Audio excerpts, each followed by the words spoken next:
ప్రస్తుత పరిస్థితిలో ఎంత ఎండ తీవ్రత ఉందో మనం అందరం అనుభవిస్తున్నాము. ప్రస్తుతము రోడ్లు పగిలే ఎండలు నడుస్తున్నాయి. ఇప్పుడు మే నెల స్టార్ట్ అయింది.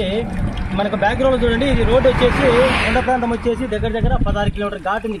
కొండ ప్రాంతం ఇదంతా ఇది ఇంత దగ్గర ఇక్కడ వన్యప్రాణులు అంటే కోతులు, మిగతా చిన్న ప్రాణులు అన్ని దగ్గర నీళ్లు లేక రోడ్ల మీదకి వచ్చి చనిపోవడం జరుగుతుంది. ఎందుకంటే ఎక్కడ నీళ్లు దొరకడం లేదు, వాటికి ఆహారం దొరుకుతుంది కానీ నీళ్లు దొరకడం లేదు. శ్రీ వినాయక ఫౌండేషన్ మాత్రంలో మనం దగ్గర ఈరోజు 100 కిలోమీటర్ ప్రయాణం చేసి మనం చూడండి బ్రహ్మగారం అయితే రోడ్ ఇది అంతా. ఇక్కడ భక్తులు, రైతులు ఇది విజయవాడ రోడ్ అంతా ఇది.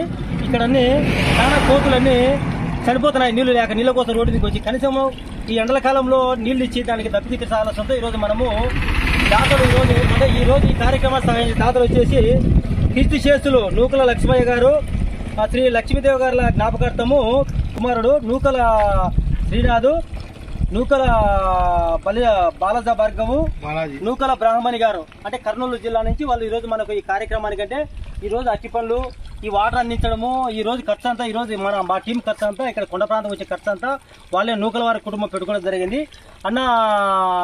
అన్న నూకల కుటుంబం అన్న మీరు చేసే ఈరోజు సహాయం చూడండి. ఆ కోతులు చూడండి అప్పుడే ఎట్టొస్తుంది చూడండి, నేలొస్తుంది చూడండి. ఈరోజు కోతులకు మంచి ఆహారం అంటే బిస్కెట్ ప్యాకెట్లు అందించాము, ప్లస్ అట్టి పనులు తేవడం జరిగింది. ఈ వాటర్ అంటే తాగునీటి అందించడం జరిగింది. దగ్గర ఈరోజు హ్యాపీగా ఆహారం తిని సంతోషంగా అవి ఈరోజు గడపగలమని అనుకుంటున్నాము. థ్యాంక్ యూ అన్న, మీరు ఎప్పుడు ఇటువంటి కార్యాలు చేయాలని కోరుకుంటున్నాము. దయచేసి అందరము ఈ సమ్మర్ లో మగ ప్రాణులను కాపాడుకున్నా వాటి దప్పికి తిడుద్దాం. శ్రీ వినాయక ఫౌండేషన్ తో సపోర్ట్ చేయండి. Thank you. జై హింద్, జై భారత్.